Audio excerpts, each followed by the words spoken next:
Hello, everyone, and welcome to another episode of Marriage Matters. For those of you who are watching for the very first time, my name is Glenn Coleman, and I'm joined by my beautiful, sexy, adorable, luscious, extremely... I'm Tanya Coleman. I was trying to get some more words. You did good, but I had to cut you off. Okay. Anyway, this is a show where we talk about all things marriage, relationships, family, all of the above. All the good stuff. What a better time to do it. You know, we're kind of, a lot of people are saying we're stuck with our families, but I don't see it that way. I see it as an opportunity. We have an opportunity to just really spend some time with our family. Absolutely. So during this, we're recording this during this quarantine lockdown. Yes, it's quarantine. So how are you? How are you? No, we don't want this to be. This is not going to be season. This is not going to be seasonal. Seasons are cyclical. We don't want no more season. But how are you handling the? How's everything going? It's going well. I'm enjoying the slowness, the slow pace of all of this. I'm enjoying, the extra family time. You know, there are moments when I just want to shoot out and run to Target to. I was about to say, shoot out. What kind of life you been living? The house. to run to Target to just have that. Target gives you a therapeutic thing that happens when you go into Target, and you're not in a hurry, and you can just kind of browse and look through the things. Maybe we need to do a show on that because we have different philosophy. When I go to Target, I try to use the app to order what I want, so it's waiting for me at the counter when I get there. No, that's no fun. Yeah, it's fun for me. No, Target has always been that place for me. And I'll say, I don't know if I said this last show, but I saw a meme that said, like when you realize that your lifestyle was quarantine, and I will admit, hey, I'm enjoying this time. Yeah, so. I know. Anyway, so today what I want to talk about is something that I think you and I talk about a lot, and it's about the way we communicate what we're feeling. Right. So the title of today's show is Whatcha Thinkin. What you thinking? And so. I heard this terminology. I think the first time I heard it was from Melissa Fredericks. Shout out to the Love Hour podcast with Melissa and Kev on stage, Miss Kev on stage, Mr. Kev on stage. But anyway, she was talking about how she was an emotional pursuer. And I said, I so relate to that in our relationship, that you are the emotional pursuer and I am the emotional, I don't know what the opposite of that would be, but... Reserver, detractor. I'm very emotionally conservative. Okay. And so, there's a lot of times I tend to process things inwardly. And so you guys can relate to this, to where one of you is like, so here, a great example of this.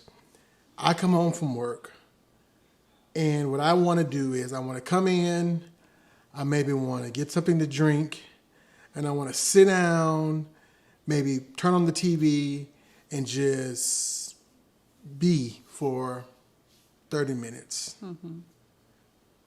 When Tanya comes home, she wants to tell me about her drive home. She wants to tell me about her day. She wants to talk. So I tend to, when I process, I tend to go inward, yeah. And you tend to process by outwardly. Yeah. You want to bounce ideas off of me. And so let's talk about that for a little bit. How does that affect, the way I process, being that you are an emotional pursuer. Why don't you tell us what that is? Huh? What is an emotional pursuer? Just did. Okay. I didn't realize that. I thought you were describing my behaviors, not necessarily what an emotional pursuer is. Gotcha. So an emotional pursuer is someone who wants emotion. They want to connect to you on an emotional level.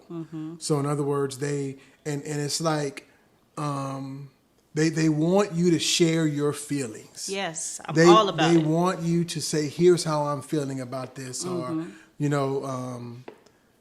want to know what you're thinking. They want to know, and then I'm on the other side of that spectrum. It's not that I don't care what you're thinking or I don't care what you're feeling. I just don't really want to know, Dang. Wait. Let me just rephrase. That came out wrong. But it's like it don't doesn't. even care. No, it's not that we don't care or I don't care. It's joking. just that I. It's like those are your feelings. Process them. If you need a little help, I'm here. Right. But I know you need what to you're do saying. the majority of that processing On your own. On your own. So you tell him I need to process independently. Yeah. But part of being in a relationship is you have to. It's just like the love languages, Right. Right. I can't go through life trying to love you the way I want to be loved. Right. I have to love you because loving someone is not about you. right. It's about them. But it's the same thing with this, Right. So I'm learning that in order for you to be emotionally satisfied, I have to communicate my thoughts. I have to communicate my feelings. So did I do? You did a good job. Okay. High five. All right. Cool Good deal. job. Good job. So now I want to talk about how does that affect our relationship?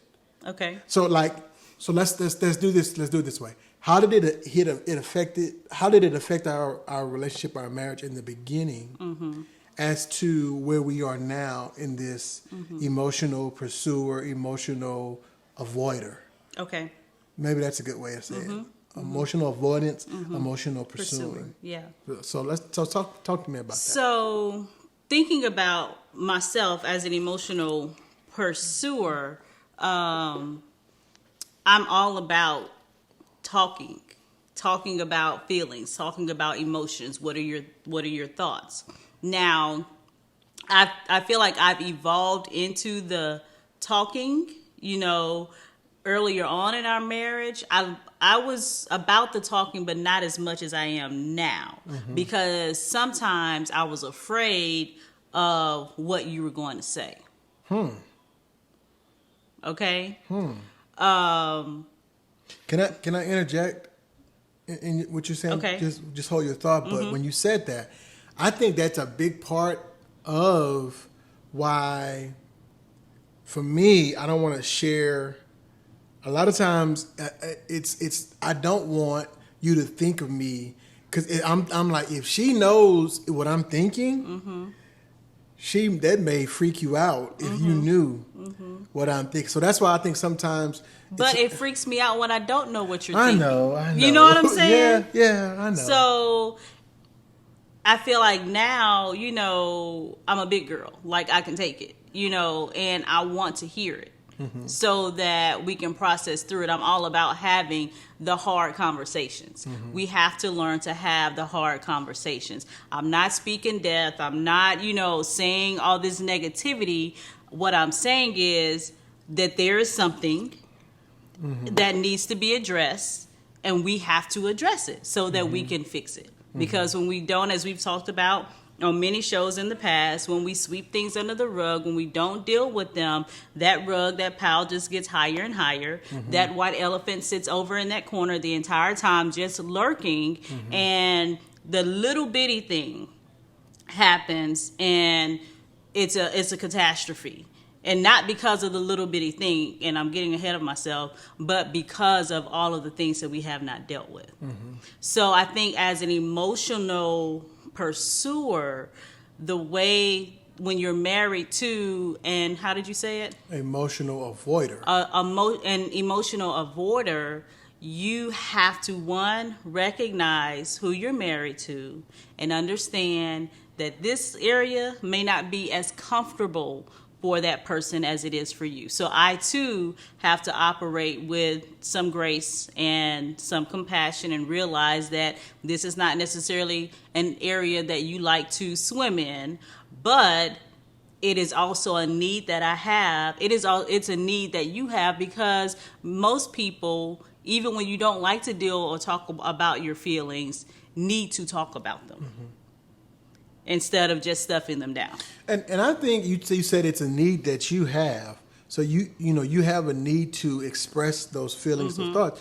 But I see it as a need that I have also, that I need to process what I need to put things in order in my mind before processing. I let them Right, and I get that. before I let them out. So I think that's one of the things that you have to recognize, that if you are an emotional pursuer, and I mean, and the reason why I want to call this What You're Thinking is because Tanya asked me that question. It's like, what you thinking? I could tell that you're thinking. I can see you and thinking, I'm like your mind is. I'm like, I can my see your mind, my wheels subconscious mind is always thinking. So that's. But your face, like, I know, you get this intenseness on your face, and I'm like, what is he looking at? Or did somebody do something? What is it?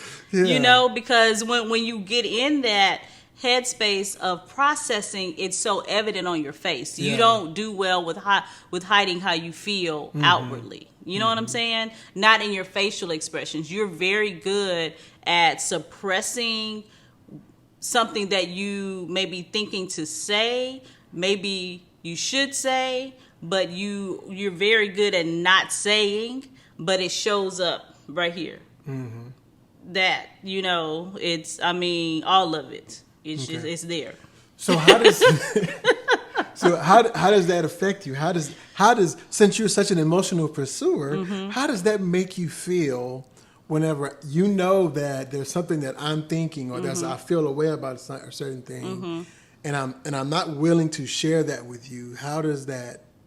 Well, there's a spectrum, and so depending on where I am emotionally, if I'm in a really, really, if I'm in a good place, it's been a good week, I haven't overspent myself emotionally, then I can say, okay, he needs some time to process, let me back off, give him some time to process, and we'll come back, to this, or when he's ready, he'll come to me and we'll talk about it. When it's just something I just want to talk about or get out, and I can see that maybe you're not in a place or a space to talk about it, then I keep telling myself, just wait, just wait, go do something else, wait. So I'm talking myself down because I want to come in and just kind of blurt it all out and just get it all out of my system. And so I have to do some self-talk and calm myself down, or place myself in another, space in the house, so that I don't come at you with all of the things that I'm feeling or that I'm thinking, when I can see that you are processing. And the two things are probably very different. I may be just processing something, with myself, work, friends, what have you, family, and you could be processing going on with something with your job or finances or whatever. They may not even be related things that we're processing, or that I feel like I need to talk about. They're not related, is what I'm saying. And so I've learned to begin to just kind of give you that time. But it is a process for me, to tell myself, just wait, give him some time, just wait, give him some time. If it's something like I just feel like I can't wait, then I have friends that I can text and say, hey, I need a three-way, things like that. So, yeah. Okay, but what I'm saying is, how does it make you feel when I'm not telling you how I feel? That part, sometimes it brings some uncertainty. And I think most women go through this in their marriages. And it's funny because the Bible actually talks about it, when God, after the fall, and, and he says to Eve, that you will, how did he say it? That you will. I know what you're talking about. You will. Oh, man, I should have looked it up. Go somewhere else. Find it for you. But he talks about you will desire. You will have a desire for your husband. Will be for your husband? Right. Or something like that. And so I think most women have this I don't care if they've been married 2 years, 5 years, 20 years, 30 years. I don't know about 30 years, but most women, even deep into their marriages, question sometime their husband's love, his attentiveness, his wanting to be there. We all have those moments. He said, your desire and longing will be for your husband. Yes. And so sometimes it can create some insecurity there. Some surface level insecurity. I don't think it's deep. I've gotten so past the deep level insecurity, but it's like a surface level insecurity. And so you begin to wonder and question, what's happening with him now, what's going on. So you're saying that my keeping it all to me, keeping it all, and the keeping it all to myself equals insecurity in you? Mm-hmm. How so? Tell me more. Because I desire to know all your things. Okay. I want to be an emotional bearer or carrier for what's happening in your, I say life, but in your life, in your heart, in your mind. I want to walk that process with you. Although I full well know that most of those things, becoming a more mature man, as I'm becoming a more mature woman, you have to process through yourself. You know what I'm saying? And you do that for me and for our family. Same. Say that again. You do, I do. A lot of what you have to process through, independently as you mature and grow older and wiser. And you do it for yourself, but you also do it for me, because the better you become, the better we become. Does that make sense? Yeah.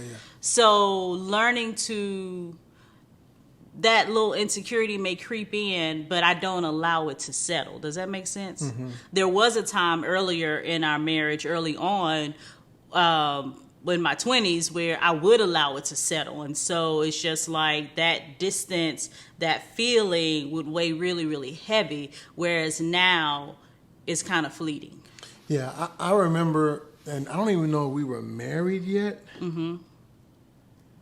but I remember we were at a Bible study at, what's her name, Caleb? Was it Caleb? I can't remember. They used to live right off when we, anyway. Hang on. So you can't say people's name? Say name where they live, huh? But anyway, we were at this Bible study. I don't even think we were married yet, but I can't remember what it was. But I was saying I was dealing with something, and it was just so, and I made the comment, maybe we had just gotten married. Mm-hmm. And I said, I couldn't even tell Tanya this. Mm-hmm. And after I said it, I saw the look on your face, and I already knew. I was like, I'm in trouble. But it's like I saw how that made you feel. So with that in mind, and you said it, I have to work on these things so that I could be better for Tanya. Mm-hmm. So that's why I'm really working on trying to be better at processing and then being able to share with you A, B, and C. Right. Because I know in order for our relationship to be where it needs to be, that I have to be able to share that. Mm-hmm. So for me, as being an emotional resistor or avoider, maybe that's a better word, an emotional avoider,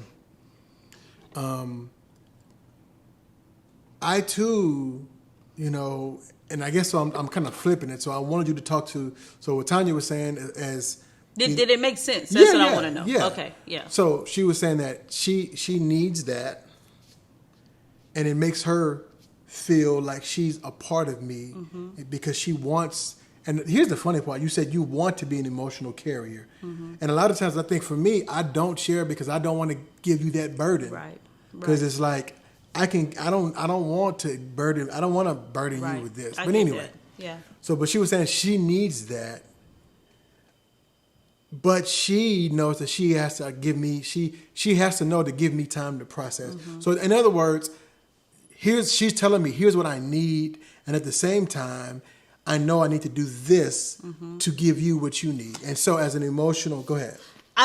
This came to mind that as an emotional pursuer, if you realize by way of this conversation, or you are already aware that you are an emotional pursuer, we have to be very careful not to flip over into codependency, because that is something that can happen very easily, where you are codependent on your spouse or other individuals, where you feel like you can't process or you can't do things independent of that person. And I feel like probably earlier on in our marriage, and this pulls back from some childhood stuff, I was probably very codependent, and didn't feel comfortable or confident enough to do things independently and on my own. And it's weird because I'm just the opposite. I'm very, very, very comfortable by my. As a matter of fact, I prefer to be by myself. Yeah, you and your daughter. And so I have to know that, and I have to be aware of that, because if not, then I will go upstairs and I'll be up there all day long, and I would never come down, and I will be okay with that. And like Tanya said, I know, like one of my daughters, like I was, no, okay, and they would be okay with that, but even so, she may not know she needs that. Right. You know, and that connection. Yeah, and I don't know that I need that, so I have to be more aware of that. So yeah, but that was good. You know, so it's a balance. You know, like she was saying, I can't be, well, I don't need no one, because here's the deal: we were made to connect. Sure. You know, Mark Dunwah over at I referenced them a lot. I love these people, Mark and Melissa Dunwah of the Kitchen Table Counseling. But he always says, and this, I love this, he says that the fall of man was a result of a disconnecting from God.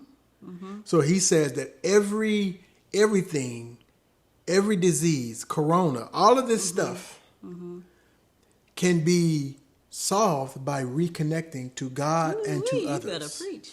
To God and to so we were built for connection. And when we operate, like I operate a lot in my independence, and I don't want to be around people. I don't need to be around people. But that's me operating in my fallen state, because I cannot be at my best by myself. Do you feel like you don't need, or you don't want to need? That's a good question. I don't know. In my mind, I feel like I just don't need. But if I peeled the onion back, peeled the layers of the onion, it could be some trauma from childhood that I say something happened, somebody let me down. So you know what? I'm not gonna ever need nobody. Right. I don't feel that way, but I don't know, because I haven't really dug into it. I haven't really dug into that. But you know, I don't know. I don't know. So from your perspective, you were saying you realize that you need that emotional kind of that emotional outlet, you know, that you need emotional to give it connection. and to receive it. Yes.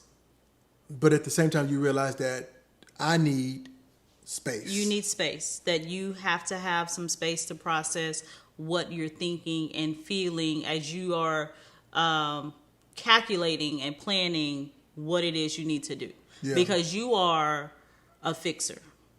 And so a lot of times when I do come to you, if it's a problem or something that I am trying to figure out, you know, and I may not always come looking for an answer, I may come just wanting to emotionally get it all out.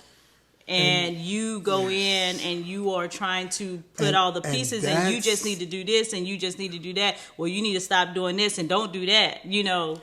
And that's, I think, is, man, look, I think that is one of the biggest issues. I don't know. I know for me, I can't speak for all men, but I know that's so frustrating. to understand that sometimes you don't want me to fix it. You just need to get it off your chest. And I think a lot of times the reason why I know for me, I pull back. Perfect example, when you were going through, can I share with the, so you were having the gallbladder issues. Gallstones. And you was just like, just come and hold me. And I did it, but it's like, the reason why I think, and I was thinking about this while you were going through that, is like, I couldn't fix it. So it's like, I didn't want to be around you. And I didn't want to see you in that pain because there was nothing other than praying for you. Right. There was nothing I could physically do. So it was like, I just don't want to, I'm going to the other room because, you know what I'm saying? Yeah. And it dawned on me, it's like, wow, I think that I just have an issue with it because there's nothing I can do. You know, so I just thought even in that, you know, you brought that up, you know, just transparency. There was a moment where I felt alone in that. I was just like, okay, like he's just like, okay, you know. And it wasn't that. It was just that But I get it, yeah. I couldn't do anything, so it was just like. And you literally couldn't do anything because I was like, if I could just get in there and just I know. It's like, I'm going to get my knife and cut you open and take them out myself. Can I take out your gallbladder myself? Will you allow me to do that? Duct tape you back up. I wanted to keep it. So. I'll duct tape you back up. But it's a real thing. And I think that people don't talk about this stuff. It's kind of like, just let it skirt over. You know, we just kind of move around it. We, you know, just kind of tiptoe around it. I don't want to step on that because it's icy and it looks like it's kind of thin. And if I step on it, we may crash through. But I think we have to talk about it. That's my emotional pursuer there. We're gonna talk about it. That's another Kevin on stage. Righteous and Ratchet. RR. But anyway. I feel like, you know, we have to have these conversations and they have to be very honest, and we can't be afraid to talk about the hard stuff, the real stuff, the true stuff, y'all. I mean, we have to talk about it. This is why people are so angry and so mad all the time at their spouse, and I can't stand to be in the same room with her and he just gets on my nerves. That's because you're not talking about the stuff. You're screaming, you're yelling, you're cursing, you're not coming home, but you're never dealing with the issue. You know, you have to deal with the issue. Yeah, that's good. You know?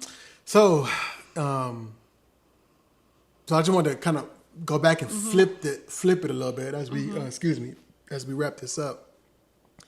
As far as me, I understand that you need what you need. So I know that even though you're giving me the space, I have to come back and connect with you. Right. Because that's what just like you're giving me the space that I need, I have to give you the emotional intimacy, the vulnerability that you need. And so I can't just, just keep it all in and I will admit, even though I'm working really hard at this, I have my moments and it's like, it's a roller coaster ride. Yeah. And it's in some weeks I'm really good, some weeks I'm not. So I'm just working on it. And the other thing in all of this, guys, is, and Johnny, you say this all the time, you have to give each other grace. Yeah, absolutely. You have to understand. But here's the deal, you saying it, when you talk about this, just like the thing with the gallstones. So I never told Tanya that. Like a lot of this stuff we discussed for the first time on the show, and that's just our transparency of trying to be helpful. But just think about if I would have never told her that. So she's like, man, I'm just going through all this by myself. And he really doesn't care. But it's like, yeah, I do care. I care so much that because I can't do anything, I don't even want to be around it. Now, I know that may sound crazy to some people, but it's like, it's a real thing. Like there's nothing that I can do. So, but my point is if we don't talk about it, then you would have never known. So now when you're going through things like that, and you feel like I'm a little distant, maybe you could say something that, hey, it'll be okay. I know you feel like you have to do something, but all I need from you is for you just to hold me right now. Right. Just rub my back. That's all I don't need you to fix. I just need you to rub my back. And so I think that kind of helps take some of the pressure off me, because that's a lot of pressure when your wife's going through something and there's nothing that you can do to fix it. Yeah. You know, because as men, you know, we feel like, you know, that's our jobs is to protect us. That's our job, is to provide. And, you know, some of you may be going through this time right now, guys, and you're in this corona thing and you're on quarantine. Maybe you got furloughed or you got laid off, and you're thinking, you know, I'm you know, you're freaking out because you don't know how you're going to provide, how you're going to fix it, how you're going to be Superman in this time.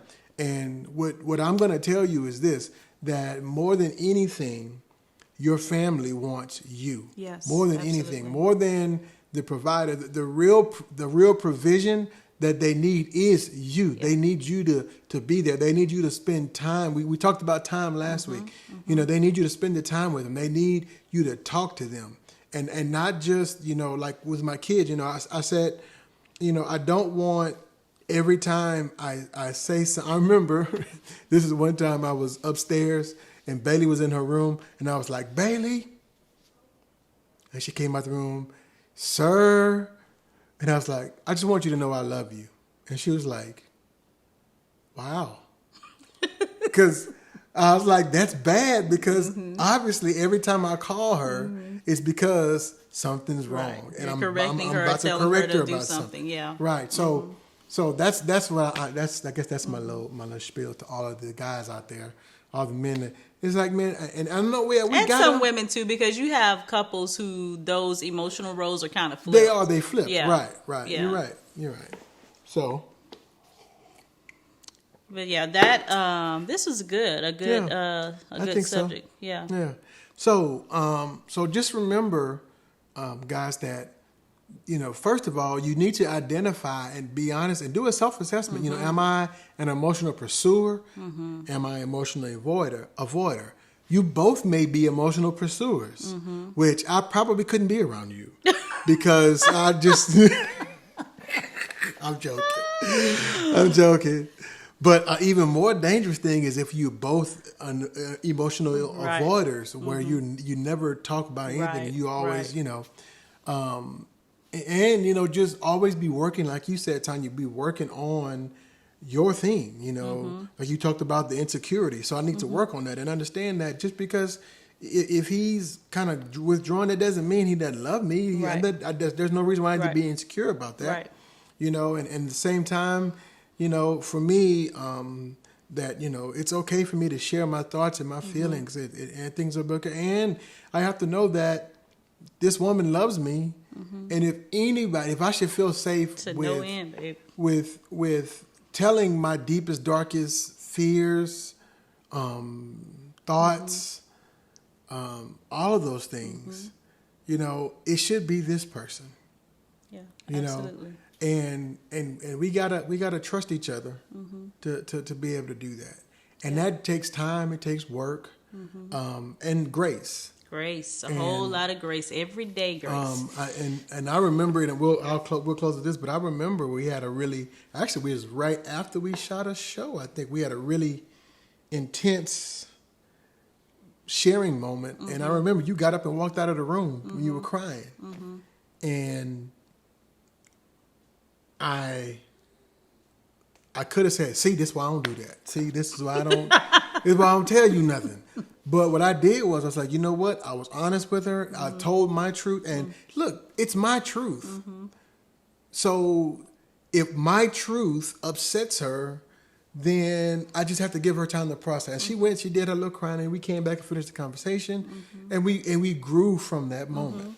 So you can't be afraid, you know, on the other side of the pain, on the other side of the process is freedom. Yes. And that's what I think a lot of couples are missing in their relationships is the freedom. And I'm telling you, once you get free in one area, it bleeds over into other areas. So that's all we got for you today. So hopefully you enjoyed this. Take the time. Look, you got nothing but time. So have those conversations. You know, maybe if you know the kids are at home, maybe put the kids to bed or put them on one side of the house, and you go in your room and you guys have the tough conversations. You know, give you guys space, give yourself space to cry or whatever, and just tell your truth and be open and be honest with your spouse. And just work through those things and process through those things together. And I'm telling you, when you do that, you're going to come out better on the other side. So, This is Glenn and Tanya Coleman letting you know and reminding you that your marriage matters. We'll see you next week. Bye, everyone.